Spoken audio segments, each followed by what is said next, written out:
Hi everyone, hope you've all had a good day so far. I'm just going to test this clicker and see if it works. Yeah, it does. So I'm from Kiind. We are a almost 40-year-old organisation supporting families raising children with disabilities. You may know us by our former name, Kalparan. We changed our name almost 2 years ago now. We provide a variety of services from service navigation support and capacity building. We run workshops and peer support groups. And then we also have our systemic advocacy, which I'm responsible for. So we're a family-led organisation. We all have lived experience as staff and board members. We have a peer worker model, providing long-term support for families from birth to age 25 for the child. And our service model, as mentioned, has 4 pillars of navigation, peer support, capacity building and systemic advocacy. Beautiful. Thanks, Renee. I'm also stoked to be here, so thank you very much for having us. My name is Jethro Sercombe. I'm the Director of Innovation Practice at Innovation Unit. Innovation Unit's an organisation that's been around 22 years, and the reason that we have a dumb name is that we were originally the Innovation Unit of the Department of Education in the UK before we were spun out as a social enterprise. We've been operating in Australia now for about 10 years, working at the kind of intersection of lots of different systems that impact people. So we do a lot of work in education, but we also do quite a lot of work in family domestic violence and homelessness, in mental health and other spaces like that. Our job is essentially to try to bring people together to make really great decisions, to use the voices of lived experience and inspiration from across the world to make creative decisions about the way that our systems and structures should operate. And we were really stoked to work alongside Kiind on this particular project, and we'd love to talk to you more about that. We have a range of different offers that we work alongside organisations with, from designing service policy and strategy, using co-design methods, really getting to the heart of lived experience, but combining that with the really strong evidence bases that are already out there, and by taking account of those people who are in front of us, starting to do some really interesting things. We do research and evaluation, but we also do capability building in this space. So we do a lot of work to increase the capability of people who are inside organisations, and our Design Academy is one of those things. Okay, so where did this project come from? So Kiind, we received some funding from the Department of Communities for our systemic advocacy program, which we were very gratefully received. And one of the first things we wanted to do with that was really deep dive into the experience of families as they navigate multiple complex systems. So we know families of children, families raising children with disabilities are usually interacting with NDIS, health, education and numerous other services, trying to get the child's needs met. We asked Innovation Unit to come and assist us with making sense of those stories, and we thought that journey mapping would be a really useful tool for demonstrating the complexity of what families are navigating. So coming into this project, what we really wanted to do is we wanted to tell the stories of those kind of complex overlapping systems from the perspective of parents and carers. We had noticed, even in our very first interactions with Kiind and with the people it supports, that these journeys were incredibly complex, that people were touching into multiple systems, and we wanted to work out how we might be able to use those stories as not just to understand the experience, but to use it as a tool for advocacy.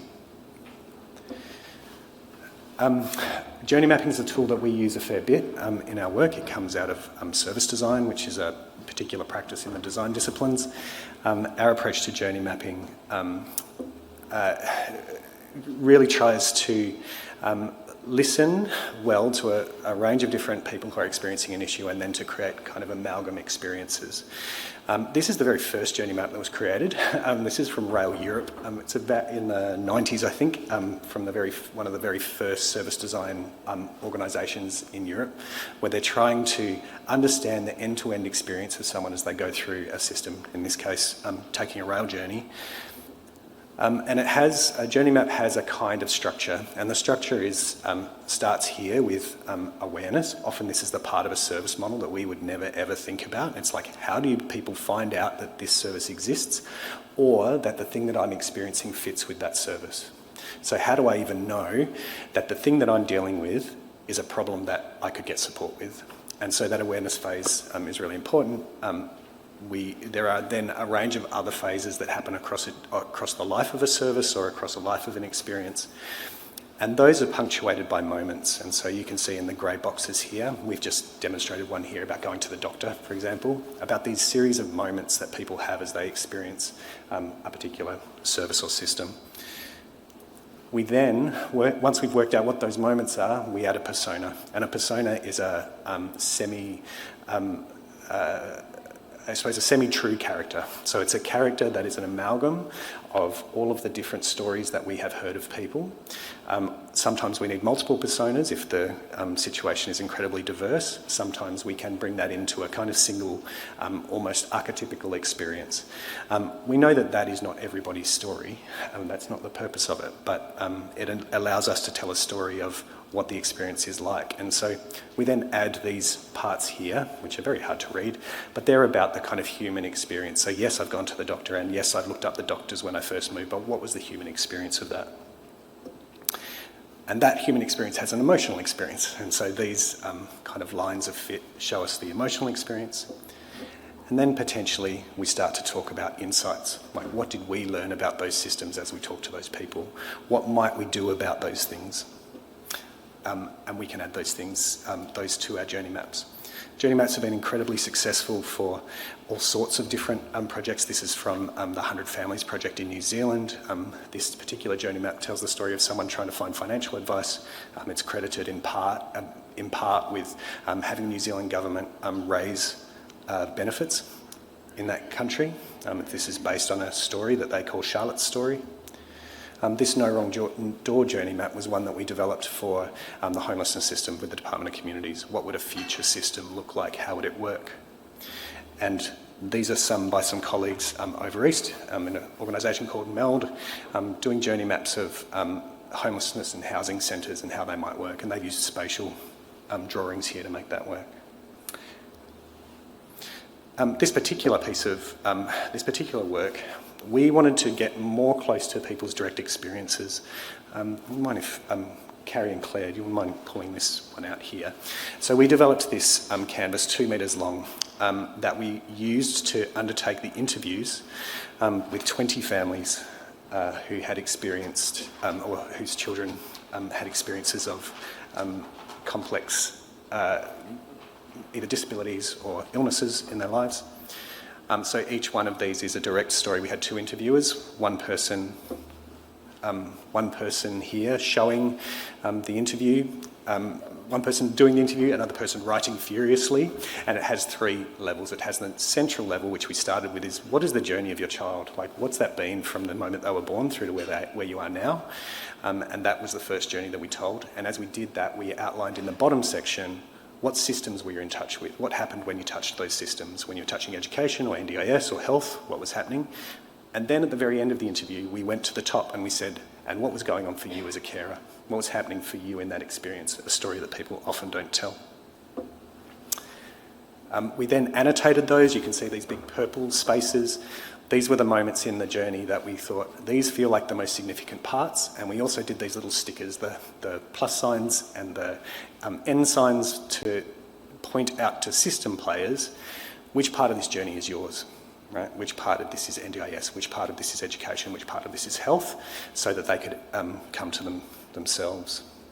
We then checked those back with the families and said, did we get these right? Does this make sense? We let them edit them and bring them back. And then we did bring them together. Thanks, guys. That's good. And then we did bring them together in this long journey map, and if you look on your tables, the report that's there is a version of that journey map. And for those online as well, you can find the journey mapping report on our website, which is Kiind with a double I, and you can search journey mapping report and you should be able to find that there. Fantastic. We then took these journey maps to a walkthrough, and this walkthrough invited people from across the systems, including the Minister, to have a look through. And I have to say, like, even though we made this really nice amalgam journey map, people spent way more time looking at people's individual stories and what they were like. We had families really feel like these expressed the kind of experiences they had had. Right, so the impact of the project. So, as we mentioned at the beginning, we wanted to use this project in our advocacy.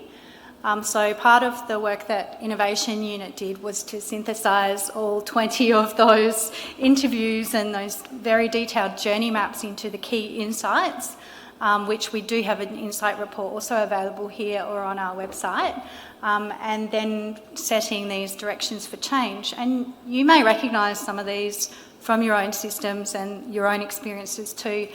So what's been really compelling about this project is that it's just adding more evidence to what we already know, which is things like systems are complex, there's a lot of silos, families aren't really included, carers aren't necessarily included in planning decisions around the person they care for.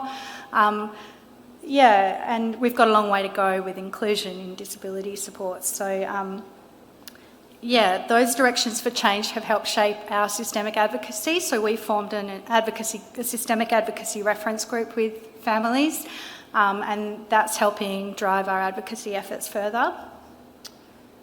It's also led to lots of new relationships in advocacy, consultation and research. So as a result of just putting this out there and the walkthrough and other opportunities we've had to show the journey mapping project to decision makers and researchers, people are now contacting us and saying, can you be involved in this consultation, or can we speak to some of your families? So it's just really amplified families' voices, which was a key goal of the project.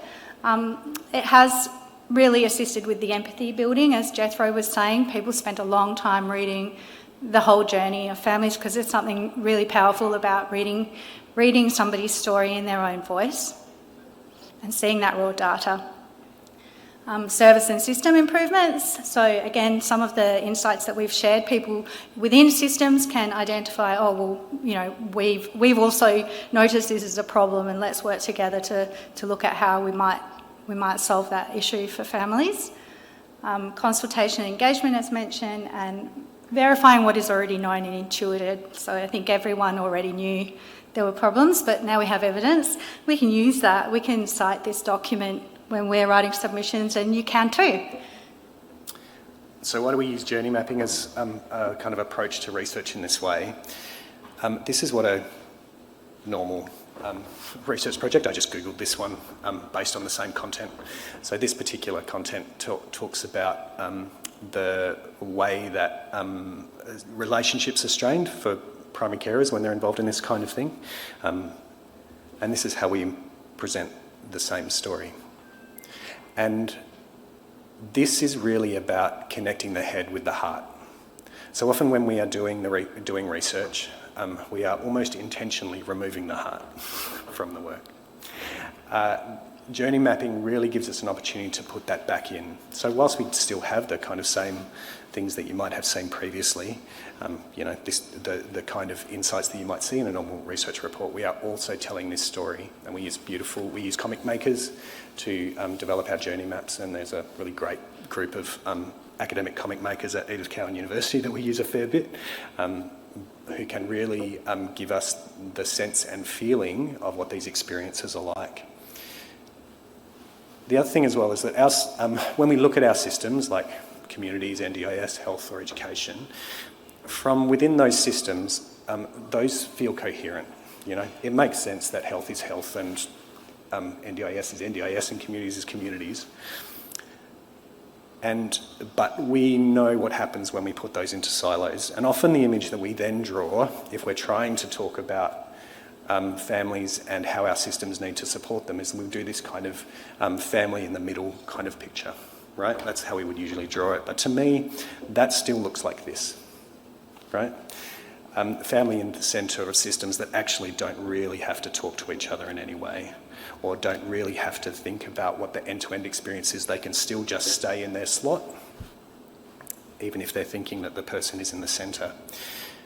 When we journey map, we centre the family story, and so we centre their journey as the way to think about the way that the systems operate. And then those systems have to overlap over across that story. And that's been a really powerful experience, I think, in this particular project of people being able to see what else is happening. They have this little slice of someone's life, but what happens when you see it end to end, and what's the sense that you get? And I think when our decision makers are making decisions, they need both head and heart to do that. The head will tell them that they're allowed to make the decision. The heart is the thing that makes them make the decision. So we think that this kind of journey mapping can centre people instead of the services, so it can focus on the real journeys of people and it centres their experiences, and that those lives are much more complex than the interaction of just one service. That means that they can cut through complexity, so that when we see a life like many carers have, it collapses multiple complex systems and helps us to see the bigger picture. It engages empathy through storytelling by re-embodying the insights, bringing what might be abstract research learnings back into life, and therefore can be a really great tool for advocacy by surfacing pain points, challenges, directions for change, things that we might be able to do differently. So the purpose of Kiind systemic advocacy is to help decision makers understand the lived experience of children with disabilities, chronic conditions and their families, and we want to influence systems and uphold children's rights and carer rights. We share the journey map to raise awareness of the complexities that families face navigating multiple systems, and we cite our journey mapping insights and report findings to provide evidence of the issues. We promote this piece of work to encourage ways of working that are family-centred, wellbeing focused and attuned to the needs of carers. So we all hear this stuff bandied around about, family-centred support, but what does it actually look like? And it's that thing, is it the family in the middle? Or, how can we do this differently? So we really, by inviting people in systems to engage with the map and to chat with us and engage with the families that we support, we want those people in the systems to see themselves in the family's journey and to work with us to advocate and make changes in policy and practice.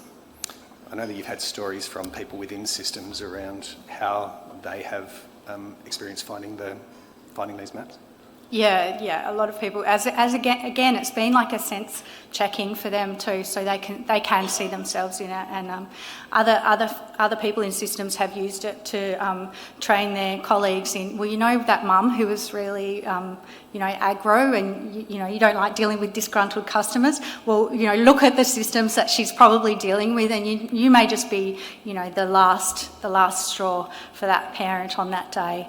Just helping them understand that whatever their fight is in your room is not the only fight that they're battling at any given time, as we all know as carers. And I just wanted to quickly share some responses to one of the carers that participated in this project.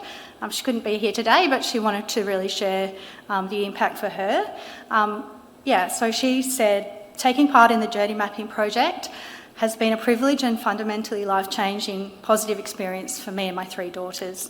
I'd never been given an opportunity or encouraged to share my story or have my voice not only heard but valued prior to this project. It has restored my hope for a future that moves towards a better life, one in which we are not only surviving but thriving. This project has taught me as a person with disability that when I'm provided the accommodations to support my communication needs, I can effectively share my valuable knowledge and lived experience and even support others in the community to do so as well. My hope for what anyone does after receiving the information, insights and story contained within the journey mapping is that at a minimum, they allow themselves the opportunity to really hear and see and feel the impact and gravity of the vulnerability being described, and then just be curious to ask yourself, what can I do to aid in this not continuing or continuing to contribute to the harm being caused? She wants you all to walk away from this and actually make a change. Do different and be different. Be a role model for others to show them that small steps create the pathway to long-term change for the better. So now we thought we would let you have a go at understanding the process if you ever want to create your own journey map for yourself or with somebody that you support. If you are an organisation that supports carers, you might consider doing that with a client. If you are supporting a child or an adult or a partner or a friend, you might like to reflect on that yourself. I will point out that this can be a really emotional process for people. So if you do this, I need you to practice self-care. So do it at a time when you're not busy or you're not going to have to rush off because you might have wet eyes. And just really be sensitive to that and what comes up. But we'll talk you through it. And there should be journey maps on the tables there that you can have a look at or take away as well. So I think we have some of them on the table so people can hold them up. It says My Journey Map. There we go. There's one. There's a few. We haven't got enough because, that's how it is. There's too many of you. But if you would like your own version of it, then potentially get in touch with Kiind and we can send you the file. We don't mind if you guys just want to copy it. So as we said, this is the method that we took.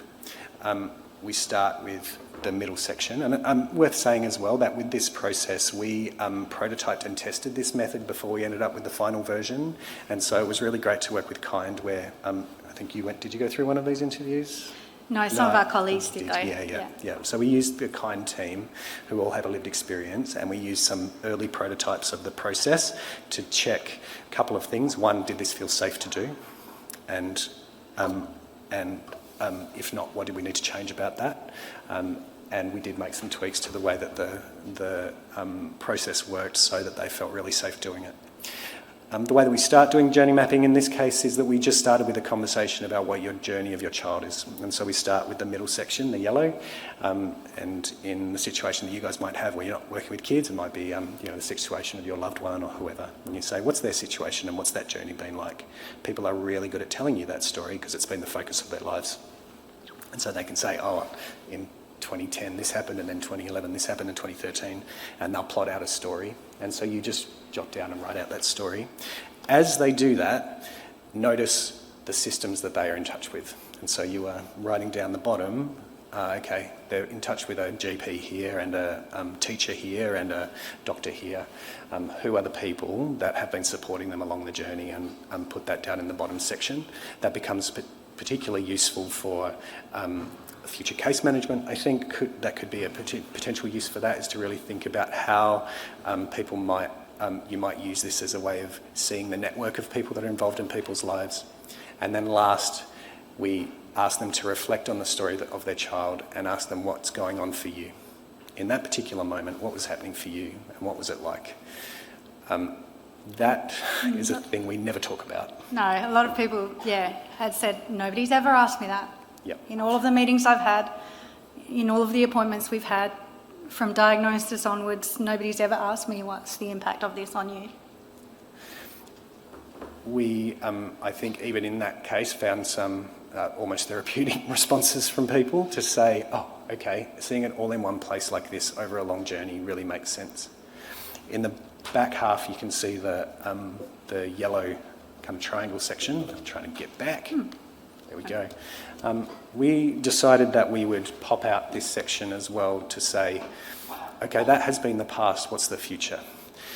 And what do you see this journey going into, or what would you like it to go into? What does good look like?